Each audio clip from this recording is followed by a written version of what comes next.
कहानी की शुरुआत होती है जैक नाम के एक आदमी से जो हर रात एक ही सपना देखता था, जंग से पहले वाली धरती का। वैसी धरती जो आज तक उसने सिर्फ पुरानी तस्वीरों में देखी थी। वहीं एक अनजान औरत थी जो बस उसकी तरफ देखकर मुस्कुरा देती थी। अजीब बात ये थी कि जैक उससे कभी मिला भी नहीं था, फिर भी उसके अंदर उसके लिए एक गहरा लगाव महसूस होता था, जैसे वो कोई सपना नहीं बल्कि उसकी भूली हुई याद हो। खैर, जब उसकी आंख खुली तो वो साल 2077 में था। असल में 5 साल पहले उसकी याददाश्त मिटा दी गई थी, लेकिन ये सपने अब भी उसका पीछा नहीं छोड़ रहे थे। असल में जैक और विक्टोरिया को धरती पर एक खास मिशन के लिए भेजा गया था। बस 2 हफ्ते बाद उनका काम खत्म हो जाएगा और वो बाकी इंसानों के पास जा सकते थे। फिर हमें बताया जाता है कि 50 साल पहले स्कैवेंजर्स नाम की एलियन स्पीशीज ने धरती पर हमला किया था। उन्होंने अपनी टेक्नोलॉजी से मून को ही तबाह कर दिया, जिसके बाद भयानक तूफान और सुनामी आने लगी। तब इंसानों ने आखिरी ऑप्शन चुना, न्यूक्लियर वॉर, जिसके सहारे जंग जीत तो ली गई,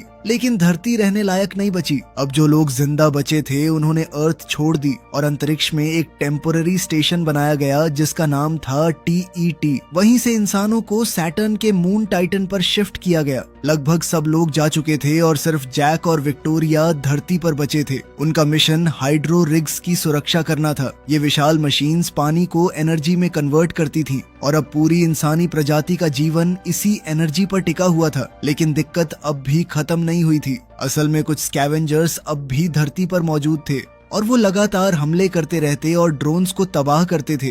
खैर, विक्टोरिया टाइटन जाने को लेकर काफी खुश थी, लेकिन जैक के लिए धरती अब भी घर जैसी लगती थी। कुछ देर बाद जैक अपने पेट्रोल वेसल में बैठा था। उसने एक एक करके सारे सिस्टम्स एक्टिवेट किए और फिर विक्टोरिया से कम्युनिकेशन चेक की और अगले ही पल उसके एयरक्राफ्ट ने उड़ान भर ली। इसके बाद जैक ने हाइड्रो रिग्स को देखकर बताया कि सब कुछ नॉर्मल लग रहा है, लेकिन तभी विक्टोरिया की आवाज आई कि हमारे 2 ड्रोन्स डाउन हो गए हैं। फिर मिशन कंट्रोल तुरंत ऑनलाइन आया और विक्टोरिया ने TET से संपर्क बनाया। उसने सैली को ड्रोन्स के तबाह होने की खबर दी। फिर उसने जैक के एयरक्राफ्ट को ड्रोन बीकन से लिंक कर दिया ताकि वो सीधे उनकी लोकेशन तक पहुंच सके। अब जैक ड्रोन के बीकन का पीछा करते हुए एक भयानक तूफान के अंदर पहुंच गया। आसमान में लगातार बिजली चमक रही थी। तभी अचानक एक तेज बिजली उसके एयरक्राफ्ट से टकराई और कुछ पल के लिए उसका कंट्रोल पूरी तरह चला गया। उसका एयरक्राफ्ट सीधा नीचे गिरने लगा। वहीं दूसरी तरफ विक्टोरिया मिशन कंट्रोल को समझाने की कोशिश कर रही थी कि कई ड्रोन्स की मरम्मत करने के लिए नए पार्ट्स की जरूरत थी, लेकिन मिशन कंट्रोल ने सीधा कहा कि आज का काम है ड्रोन 166 की मरम्मत करना और ड्रोन नंबर 172 को ढूंढना। उधर जैक का एयरक्राफ्ट हवा में बुरी तरह घूम रहा था। कुछ ही पलों में वो जमीन से टकराने वाला था, लेकिन आखिरी पल पर उसने दोबारा कंट्रोल पा लिया और एयरक्राफ्ट को संभालकर ऊपर खींच लिया। फिर कुछ देर बाद वो पहले ड्रोन की लोकेशन तक पहुंच गया। लैंडिंग से पहले विक्टोरिया ने उस इलाके में स्कैवेंजर एक्टिविटी चेक की, लेकिन कुछ भी ढंग से दिखाई नहीं दे रहा था। फिर जैक ड्रोन के पास लैंड हुआ, जरूरी औजार निकाले और विक्टोरिया से उस पर नजर रखने को कहा। जब वो ड्रोन की मरम्मत कर रहा था और कॉम्स पर विक्टोरिया से बात कर रहा था, तब हम देखते हैं कि कोई दूर से उसे देख रहा था। विक्टोरिया ने उससे कहा कि ड्रोन अब ठीक नहीं हो सकता, लेकिन फिर जैक ने अपनी च्युइंग गम का इस्तेमाल किया और किसी तरह सिस्टम दोबारा चालू कर दिया। अब जैसे ही ड्रोन एक्टिवेट होने वाला था तो विक्टोरिया को मॉनिटर्स पर कुछ अजीब दिखा। तब जैक तुरंत पीछे मुड़ा, लेकिन सामने बस एक कुत्ता खड़ा था। फिर अगले ही पल ड्रोन ऑनलाइन आ गया। जैक ने जल्दी से कुत्ते को वहां से भगाया ताकि ड्रोन उसे मार न दे। फिर उसने ड्रोन को अपनी ID दी और ड्रोन ने उस पर हमला नहीं किया। इसके बाद ड्रोन ने आसपास का इलाका स्कैन किया, खासकर उस जगह को जहां से कोई छुपकर जैक को देख रहा था, लेकिन कुछ मिलने से पहले ही वो तेज रफ्तार से उड़ा और वहां से निकल गया। फिर कुछ देर बाद जैक लंच करते हुए विक्टोरिया से स्कैवेंजर्स के बारे में बात कर रहा था। उसका मानना था कि अब वो पहले से ज्यादा हिम्मती हो गए थे, लेकिन विक्टोरिया ने ठंडे अंदाज में कहा कि हमारे जाने के बाद यहाँ सिर्फ धूल और रेडिएशन बचेगा। लेकिन जैक अब भी रुकने को तैयार नहीं था। उसने दूसरे ड्रोन को जमीन पर ढूंढने का फैसला किया और अपनी बाइक लेकर निकल पड़ा। वो एक सुनसान और बर्बाद इलाके से गुजर रहा था जहाँ कभी पानी हुआ करता था। तभी उसे आगे कहीं से ड्रोन का एक कमजोर सिग्नल मिला, लेकिन ड्रोन नजर नहीं आ रहा था। फिर ध्यान से देखने पर उसे एक बड़ा गड्ढा दिखा और उसे लगा ड्रोन शायद उसी के अंदर गिर गया था। तब जैक ने विक्टोरिया को बताया कि वो अंदर जाकर ड्रोन को ढूंढेगा। विक्टोरिया ने उसे चेतावनी दी कि 15 मिनट बाद TET ऑफलाइन हो जाएगा और फिर वो बिल्कुल अकेला रह जाएगा। मगर जैक ने एक रस्सी अपनी बाइक से बांधी और धीरे धीरे नीचे उतरने लगा। वहीं दूर कहीं स्कैवेंजर्स अब भी उस पर नजर रखे हुए थे। हालात को देखते हुए विक्टोरिया ने उसकी लोकेशन पर ड्रोन बैकअप भी रिक्वेस्ट कर दिया। इधर जैक संभाल कर नीचे उतरता रहा।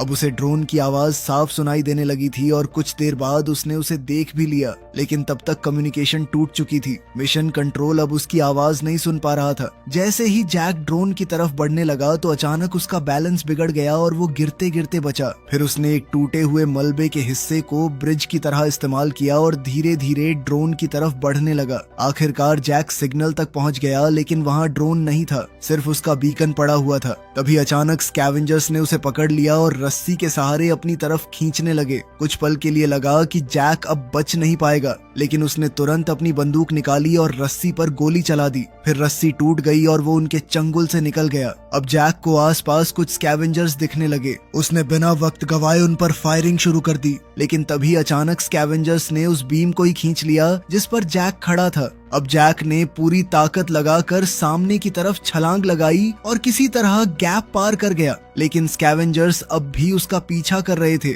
और धीरे धीरे उसके करीब पहुंच रहे थे। फिर दूसरी तरफ पहुंचते ही जैक ने खुद को रस्सी से बांध लिया और ऊपर खींचने लगा। सब कुछ ठीक लग रहा था, लेकिन तभी किसी ने नीचे से गोली चला दी और रस्सी टूट गई और अगले ही पल जैक सीधा गड्ढे के अंधेरों में जा गिरा। अब हालात पूरी तरह बदल चुके थे। स्कैवेंजर्स उसकी तरफ बढ़ रहे थे और जैक के पास बचने का कोई रास्ता नहीं था। लेकिन तभी अचानक एक ड्रोन वहां आ पहुंचा। उसने पूरे इलाके को स्कैन करना शुरू किया और बिना चेतावनी दिए फायरिंग कर दी। कुछ ही पलों में पूरा इलाका धमाकों से भर गया। ड्रोन ने एक एक करके सारे स्कैवेंजर्स को खत्म कर दिया। ये वही ड्रोन नंबर 166 था। इसी बीच जैक को जमीन पर एक किताब मिली। पता नहीं क्यों, लेकिन उसने उसे अपने साथ रख लिया। फिर काफी मुश्किल के बाद जब वो वापस ऊपर पहुंचा तो उसने देखा उसकी बाइक गायब थी। स्कैवेंजर्स उसे चुरा कर ले जा चुके थे। खैर किसी तरह जैक घर वापस लौट आया। फिर जब वो नहा रहा था तब उसके दिमाग में एक और पुरानी याद चमकी, इस बार न्यूयॉर्क की।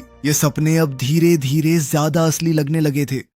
फिर कुछ देर बाद जैक एक ड्रोन की मरम्मत कर रहा था। तभी उसका ध्यान उस किताब की तरफ गया जो उसे गड्ढे में मिली थी। वो उसे खोलकर देखने ही वाला था कि विक्टोरिया बीच में आ गई। वो खाना बना रही थी और पीछे सूरज धीरे धीरे डूब रहा था। तब जैक ने विक्टोरिया को कुछ फूल दिए जो वो काफी देर से अपने साथ लेकर घूम रहा था, लेकिन विक्टोरिया ने बिना कुछ सोचे उन्हें बाहर फेंक दिया। उसका कहना था कि उनमें टॉक्सिन्स हो सकते हैं। खैर बाद में डिनर के दौरान जैक ने उसे बताया कि स्कैवेंजर्स उसे मारना नहीं चाहते थे, बल्कि जिंदा पकड़ना चाहते थे। ये सुनकर माहौल और भी अजीब हो गया। बाद में रात को अचानक से जैक की नींद खुल गई।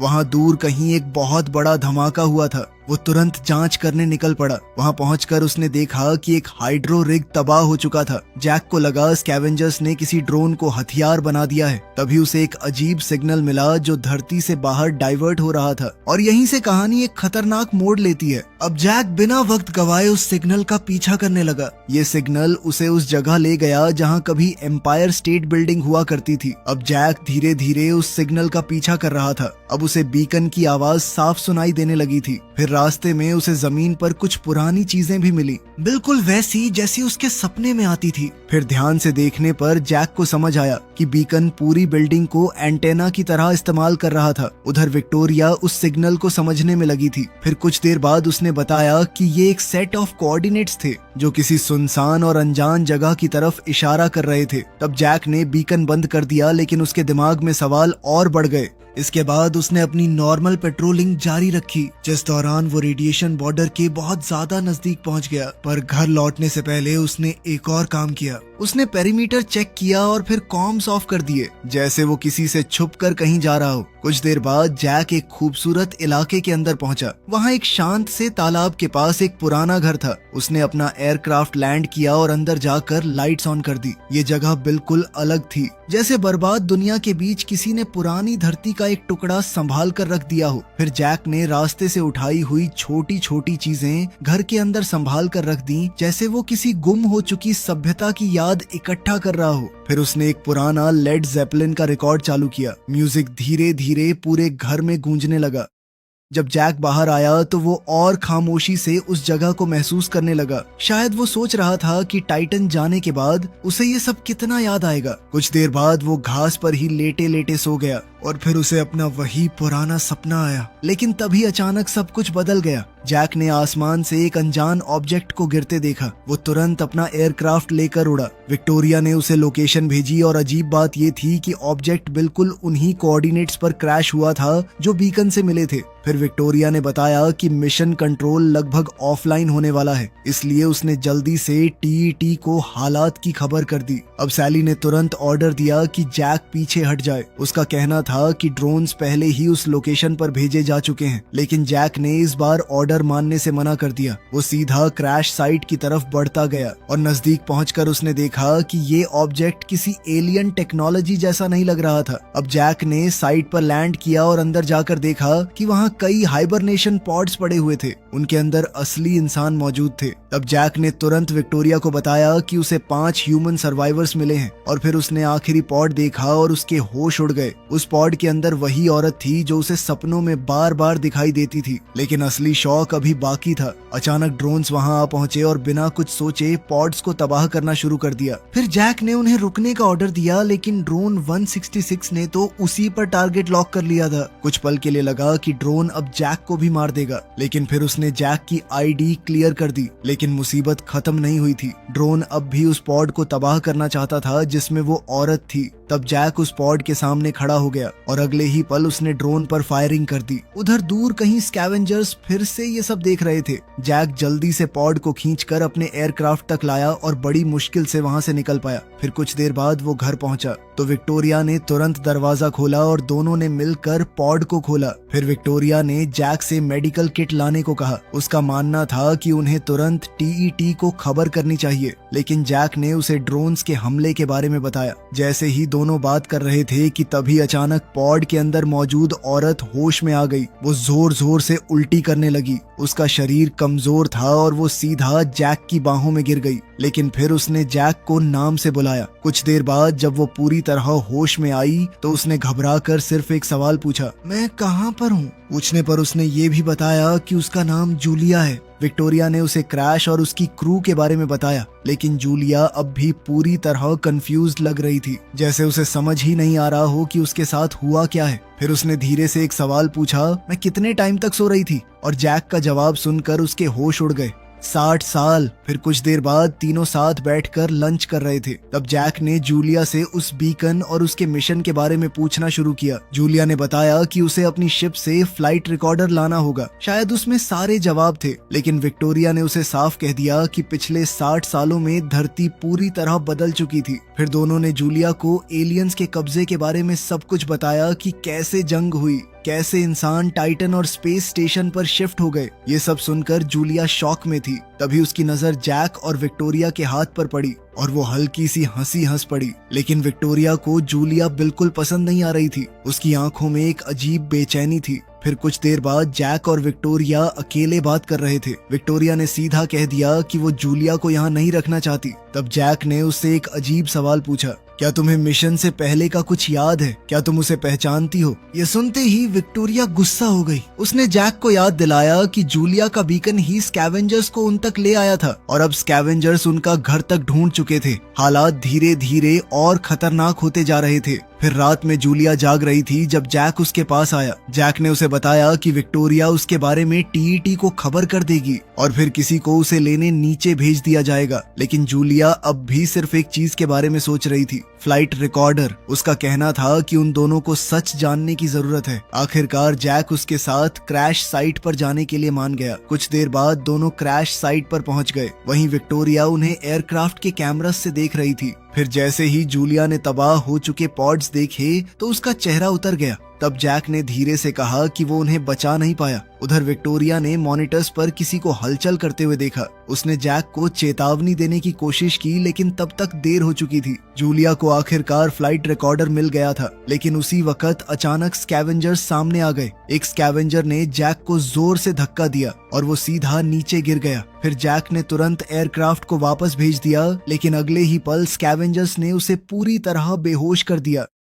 अब जैक और जूलिया दोनों स्कैवेंजर्स के कब्जे में थे। सुबह होते ही जैक का एयरक्राफ्ट अकेले ही विक्टोरिया के पास वापस लौट आया। बाद में जब मिशन कंट्रोल ऑनलाइन आया तो विक्टोरिया ने उन्हें पूरी सच्चाई नहीं बताई। उसने बस इतना कहा कि जैक कॉम से डिस्कनेक्ट हो गया था, इसीलिए विक्टोरिया ने उसकी लास्ट नोन लोकेशन पर एक ड्रोन भेजने की गुजारिश की। उधर जैक धीरे धीरे होश में आ रहा था। उसकी आंखों पर एक तेज लाइट पड़ रही थी, उसके हाथ बंधे हुए थे और वो हिल भी नहीं पा रहा था। तभी अंधेरे में से एक आवाज गूंजी। वो उसी किताब की लाइंस पढ़ रही थी जो जैक को गड्ढे में मिली थी। तभी अचानक अंधेरे में एक आदमी ने सिगार जलाई। धीरे धीरे उसका चेहरा सामने आया। उसने जैक को देखते हुए कहा कि वो काफी टाइम से उस पर नजर रखे हुए था और उसने नोटिस किया था कि जैक बाकी लोगों से ज्यादा क्यूरियस था। जैक ने तुरंत जवाब दिया कि उन्हें उससे कुछ नहीं मिलने वाला क्योंकि उसकी याददाश्त मिटाई जा चुकी है। लेकिन उस आदमी ने एक के बाद एक अजीब सवाल पूछने शुरू किए। क्या तुम कभी किसी असली स्कैवेंजर से मिले हो?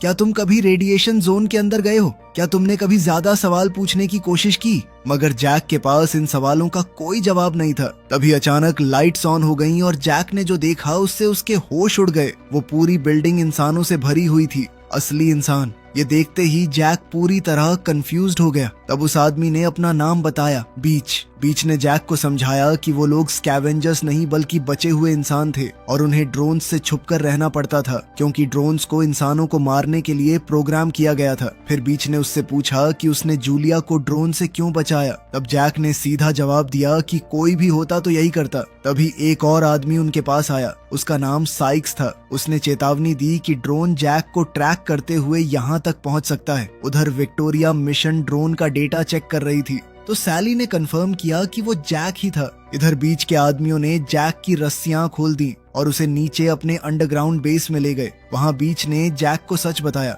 उसने कहा कि जूलिया का शिप उन्होंने ही गिराया था क्योंकि उन्हें उसका रिएक्टर चाहिए था। फिर उसने जैक को एक और खतरनाक प्लान के बारे में बताया। शिप का रिएक्टर और ड्रोन से निकाले गए फ्यूल सेल्स मिलकर एक न्यूक्लियर बॉम्ब बना सकते थे और उनके पास एक ड्रोन भी था जो उस बॉम्ब को कैरी कर सकता था। लेकिन प्रॉब्लम ये थी कि उस ड्रोन को एक्सेस सिर्फ जैक कर सकता था। दूसरी तरफ एक एक्टिव ड्रोन जैक के डीएनए सिग्नल को ट्रेस करता हुआ उनके अड्डे की तरफ तेजी से बढ़ रहा था। अब बीच चाहता था कि जैक उस पकड़े हुए ड्रोन को प्रोग्राम करे ताकि वो न्यूक्लियर बॉम्ब लेकर सीधा टीईटी के सेंटर तक पहुंच जाए और हमेशा के लिए ये जंग खत्म हो जाए। लेकिन जैक ने साफ मना कर दिया और अगले ही पल साइक्स ने उस पर गोली चला दी। अब हालात और भी खराब तब हुए जब स्कैवेंजर्स जूलिया को वहां ले आए और जैक को उसकी जान की धमकी देने लगे। लेकिन तभी अचानक पूरी बिल्डिंग में अलार्म बजने लगा। असल में एक ड्रोन उनके अड्डे तक पहुंच चुका था। ड्रोन अंदर आते ही पूरे इलाके को स्कैन करने लगा। स्कैवेंजर्स ने उसे रोकने की कोशिश की लेकिन ड्रोन ने कुछ ही पलों में कई लोगों को मार दिया। आखिरकार साइक्स ने किसी तरह उस ड्रोन का खात्मा कर दिया। उधर विक्टोरिया और मिशन कंट्रोल ने कंफर्म किया कि ड्रोन ऑफलाइन हो चुका था। फिर हालात देखते हुए विक्टोरिया ने 2 और ड्रोन्स की रिक्वेस्ट भेज दी और अजीब बात ये थी कि उस वक्त जैक भी बीच को वही बात बता रहा था। स्कैवेंजर्स समझ गए थे कि अब वहां रुकना खतरे से खाली नहीं था, इसलिए उन्होंने जैक और जूलिया को जाने दिया। लेकिन जाने से पहले बीच ने जैक को एक ऐसी बात कही जिसने उसके अंदर और भी ज्यादा सवाल पैदा कर दिए। उसने कहा कि अगर जैक सच जानना चाहता है तो उसे रेडिएशन जोन के अंदर जाना होगा। फिर कुछ देर बाद जैक और जूलिया एम्पायर स्टेट बिल्डिंग की तरफ जा पहुंचे। वहां पहुंचकर जैक ने विक्टोरिया को मैसेज भेजा कि वो जिंदा है। विक्टोरिया ने तुरंत मिशन कंट्रोल को खबर दी ताकि बाकी ड्रोन्स को वापस बुलाया जा सके और फिर उसने जैक का एयरक्राफ्ट उसकी लोकेशन की तरफ भेज दिया। जब तक एयरक्राफ्ट उन तक पहुंचता तब जैक के दिमाग में सिर्फ एक ही सवाल घूम रहा था, तुम असल में हो कौन? तब जूलिया ने धीरे धीरे सच बताना शुरू किया। उसने बताया कि वो जिस मिशन पर थी वो असल में टाइटन के लिए एक रिसर्च फ्लाइट थी, लेकिन लॉन्च से सिर्फ 6 हफ्ते पहले उनके सेंसर्स ने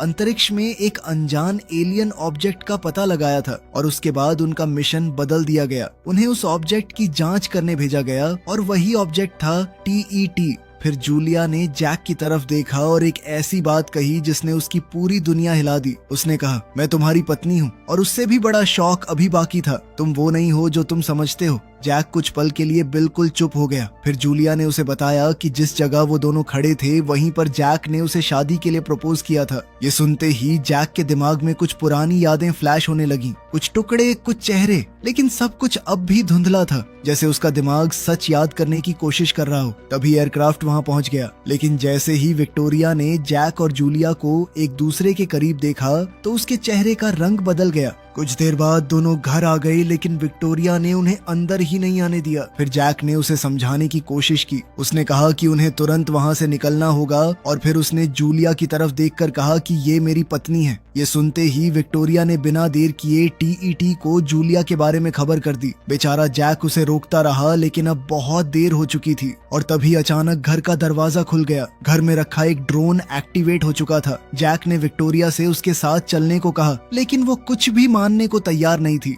न वो जैक की बातों पर यकीन कर रही थी और न सच कबूल कर पा रही थी। अगले ही पल ड्रोन ने फायरिंग कर दी और विक्टोरिया वहीं मारी गई। ड्रोन अब धीरे धीरे जैक की तरफ बढ़ने लगा। वो उसे भी मारने वाला था, लेकिन तभी जूलिया ने फायरिंग करके ड्रोन को तबाह कर दिया। इसके कुछ देर बाद जैक ने आखिरकार टीईटी से सीधी बात की। उसने कहा कि वो जैक और जूलिया को अंदर लाना चाहते हैं ताकि उन्हें एक नया मिशन दिया जा सके। अब सब कुछ साफ होने लगा था। तभी जैक और जूलिया तुरंत घर छोड़कर निकल गए, लेकिन टीईटी ने उनके पीछे ड्रोन्स भेज दिए और यहीं से शुरू हुई एक खतरनाक चेस। ड्रोन्स लगातार उनका पीछा कर रहे थे। बचने के लिए जैक सीधा तूफान के अंदर घुस गया ताकि बिजली ड्रोन्स पर गिर सके। कुछ पल के लिए ड्रोन्स रुक भी गए, लेकिन फिर दोबारा उनके पीछे आ गए। तब जैक ने एयरक्राफ्ट को एक झरने के पीछे छुपा दिया। इसकी वजह से ड्रोन्स कुछ पलों के लिए कंफ्यूज हो गए। बस वही मौका था कि जैक अचानक पीछे से निकला और 2 ड्रोन्स को उड़ा दिया। लेकिन आखिरी ड्रोन इतनी आसानी से खत्म होने वाला नहीं था।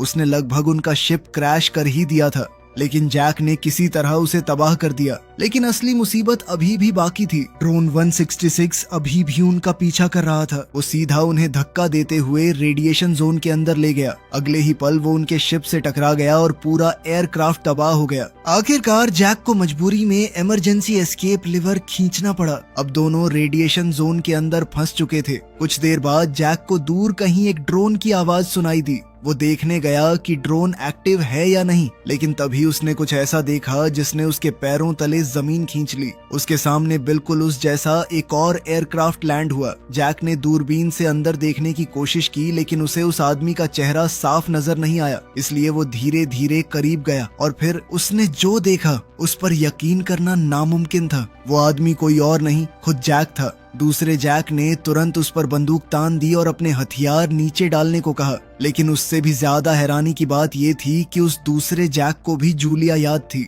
जैसे वो भी वही आदमी हो। जल्द ही दोनों जैक्स के बीच लड़ाई शुरू हो गई। पहले दोनों बंदूक के लिए लड़ने लगे और फिर बात सीधा हाथापाई तक पहुंच गई। अब दोनों एक दूसरे को बुरी तरह मार रहे थे, जैसे दोनों को समझ ही नहीं आ रहा हो कि सामने वाला दुश्मन है या खुद का ही एक हिस्सा। आखिरकार पहले जैक यानी जैक 49 ने किसी तरह दूसरे जैक यानी जैक 52 को गिरा दिया और उसे हिलने लायक नहीं छोड़ा। लेकिन तभी अचानक से ड्रोन 166 दोबारा से एक्टिवेट हो गया। लेकिन जैक 49 ने बिना वक्त गवाए ड्रोन का फ्यूल सेल निकाल लिया और ड्रोन तुरंत बंद हो गया। उसके बाद जैक ने जूलिया को आवाज लगाई, लेकिन जैसे ही वो उसके पास पहुंचा तो उसका चेहरा उतर गया। उसने देखा कि जूलिया को गोली लग चुकी थी। अब जैक तुरंत उसे उठाकर सुरक्षित जगह ले गया। फिर उसने जैक 52 को बांधा, उसका एयरक्राफ्ट लिया और सीधा उसके बेस की तरफ निकल पड़ा। कुछ देर बाद जब वो वहां पहुंचा तो उसने देखा कि सब कुछ लगभग एक जैसा था। घर, चीजें, हर डिटेल, जैसे किसी ने एक ही जिंदगी को बार बार कॉपी किया हो। अब जैक जल्दी से मेडिकल किट ढूंढने लगा, लेकिन तभी विक्टोरिया 52 उसके सामने आ गई। मगर जैक ने किसी तरह उसे यकीन दिला दिया कि वो उसका ही जैक है। जब वो वापस जूलिया के पास पहुंचा तब तक जैक 52 वहां से भाग चुका था। खैर, जैक ने जूलिया के घावों पर मरहम लगाया, उसे एयरक्राफ्ट तक लेकर गया और फिर उसे अपने तालाब वाले घर में ले आया। कुछ देर बाद जब जूलिया की आंख खुली तो वो पूरी तरह ठीक हो चुकी थी। वो धीरे धीरे घर को देखने लगी और फिर उसने जैक का फेवरेट रिकॉर्ड चालू कर दिया। वही पुराना म्यूजिक एक बार फिर पूरे घर में गूंजने लगा। कुछ देर बाद वो बाहर जैक के पास आई। तब जैक ने उससे एक बात कही जो शायद वो खुद भी स्वीकार कर चुका था। उसने कहा कि वो जानता है कि वो असली जैक नहीं है, लेकिन जितना उसे याद है उसने हमेशा से सिर्फ जूलिया से प्यार ही किया है। फिर जूलिया ने उसकी तरफ देखा और धीरे से कहा, आखिर में इंसान को उसकी यादें ही असली बनाती हैं। ये बात सीधा जैक के दिल तक पहुंच गई।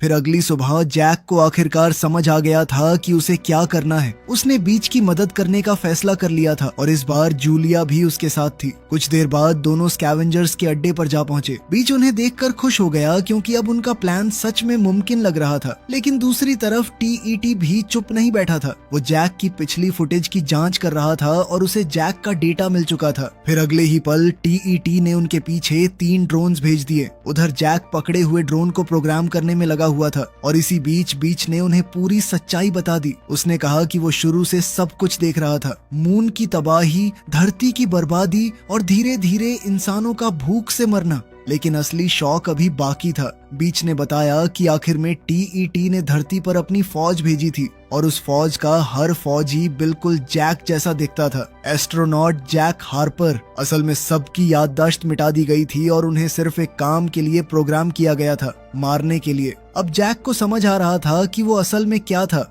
एक क्लोन। तब बीच ने बताया कि टीईटी कोई नॉर्मल एलियन नहीं बल्कि एक इंटेलिजेंट मशीन थी, एक ऐसी मशीन जो प्लैनेट्स की एनर्जी खाकर काम करती थी। लेकिन फिर एक दिन उसने जैक को वो किताब उठाते देखा और फिर जूलिया को बचाते हुए, और वहीं से उसके दिमाग में एक उम्मीद पैदा हुई। शायद जैक बाकी क्लोन्स से अलग था, शायद उसके अंदर अब भी कुछ इंसानियत बची हुई थी। इसीलिए बीच ने उसे सच तक पहुंचाने की कोशिश की। फिर कुछ देर बाद जैक ने आखिरकार ड्रोन एक्टिवेट कर दिया। तब बीच हल्की सी मुस्कुराहट के साथ बोला, काश मैं टीईटी पर होता ताकि बॉम्ब फटने के वक्त वो उसका चेहरा देख पाता। वो जानता था कि वो कभी वापस नहीं आने वाला, लेकिन उसके लिए ये कुर्बानी बहुत गर्व की बात थी। अब स्कैवेंजर्स ड्रोन को उस आखिरी मिशन के लिए तैयार करने लगे। न्यूक्लियर बॉम्ब यानी न्यूक को ध्यान से उसके अंदर फिट किया गया और फिर बेस के बड़े गेट्स धीरे धीरे खोल दिए गए। लेकिन जैसे ही गेट्स खुले तो सबके चेहरे का रंग उड़ गया। टीईटी के भेजे हुए 3 ड्रोन्स पहले से ही बाहर मौजूद थे और अगले ही पल वो सीधा अंदर घुस आए। पूरा बेस गोलियों और धमाकों से गूंज उठा। हर तरफ अफरा तफरी मच गई। स्कैवेंजर्स पूरी ताकत से लड़ रहे थे लेकिन मशीन्स बहुत ज्यादा ताकतवर थी। कुछ ही पलों में कई लोग मारे गए। तभी बीच ने किसी तरह एक ड्रोन को उड़ा दिया, लेकिन पहले उस ड्रोन ने बीच को बुरी तरह जख्मी कर दिया। और सबसे बुरी बात यह हुई कि न्यूक वाला ड्रोन भी तबाह हो गया। अब हालात हाथ से निकलते जा रहे थे। तभी साइक्स ने दूसरा ड्रोन तबाह कर दिया और तीसरे को जैक ने खत्म किया। लेकिन अब उनका असली प्लान फेल हो चुका था। तभी जूलिया ने एक नया प्लान सोचा। उसने जैक से कहा कि टीईटी ने खासकर उसे जूलिया को लेकर आने को कहा था, इसलिए वो जूलिया को एक पॉड में लेकर जा सकता था और उस पॉड के अंदर न्यूक भी छुपा सकता था। ये प्लान काफी खतरनाक था और शायद वापस लौटने का कोई चांस भी नहीं था।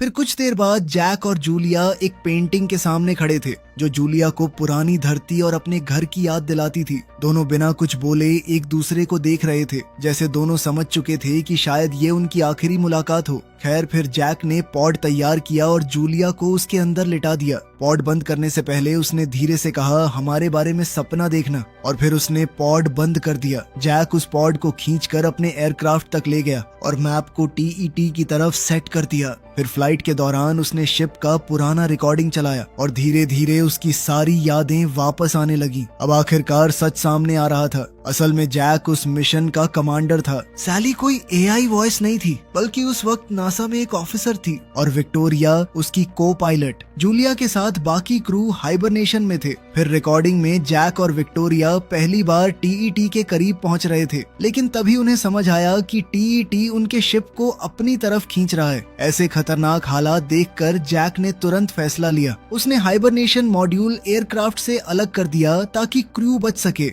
लेकिन वो और विक्टोरिया खुद टीईटी के अंदर खींच लिए गए और यहीं सब कुछ बदलने की शुरुआत थी। असलियत में भी जैक अब टीईटी के अंदर घुस रहा था। फिर जैसे ही वो अंदर पहुंचा तो ड्रोन्स ने उस पर निशाना लॉक कर लिया, लेकिन जैक ने किसी तरह टीईटी को यकीन दिला दिया कि उसे और करीब आने दिया जाए। फिर जब वो कंट्रोल सेंटर की तरफ बढ़ रहा था तब उसने कुछ ऐसा देखा जो और भी खौफनाक था। हर तरफ उसके और विक्टोरिया के अनगिनत क्लोन्स मौजूद थे, जैसे टीईटी एक फैक्ट्री हो जो इंसानों को कॉपी कर रही हो। तभी वहाँ टीईटी की आवाज गूंजी, वेलकम होम जैक। इसके कुछ देर बाद जैक ने अपना एयरक्राफ्ट टीईटी के बिल्कुल सामने लैंड किया। फिर वो पॉड बाहर निकला और धीरे से उसे खोला, लेकिन उस पॉड के अंदर जूलिया नहीं थी, उसके अंदर बीच था। वहीं दूसरी तरफ जूलिया का पॉड भी खुला, लेकिन वो टीईटी में नहीं बल्कि तालाब के पास वाले घर में जागी थी। तब उसे समझ आया कि जैक ने उसे बचाने के लिए वहाँ भेजा था। उधर धरती पर बचे हुए इंसानों के पास ड्रोन्स पहुँचने लगे थे, लेकिन टीईटी के अंदर जैक और बीच ने मिलकर न्यूक एक्टिवेट कर दिया और अगले ही पल एक भयानक धमाके ने पूरे टीईटी को तबाह कर दिया। उसके साथ ही दुनिया भर के सारे ड्रोन्स भी बंद हो गए। वहीं दूर धरती पर साइक्स और जूलिया बस उस धमाके को देख रहे थे। आखिरकार जंग खत्म हो चुकी थी। इसके 3 साल बाद जूलिया उसी तालाब वाले घर में अपनी छोटी बेटी के साथ रह रही थी। सब कुछ शांत लग रहा था, लेकिन तभी अचानक कुछ लोग तालाब के पास आते दिखाई दिए। ये बचे हुए सर्वाइवर्स थे और उनके साथ एक और आदमी भी था, जैक 52। आखिरकार जैक अपनी पत्नी और अपनी बेटी के पास वापस आ चुका था। यहीं कहानी खत्म होती है। वीडियो पसंद आई तो लाइक कर देना, चैनल को सब्सक्राइब कर लेना। मिलते हैं अगली वीडियो में।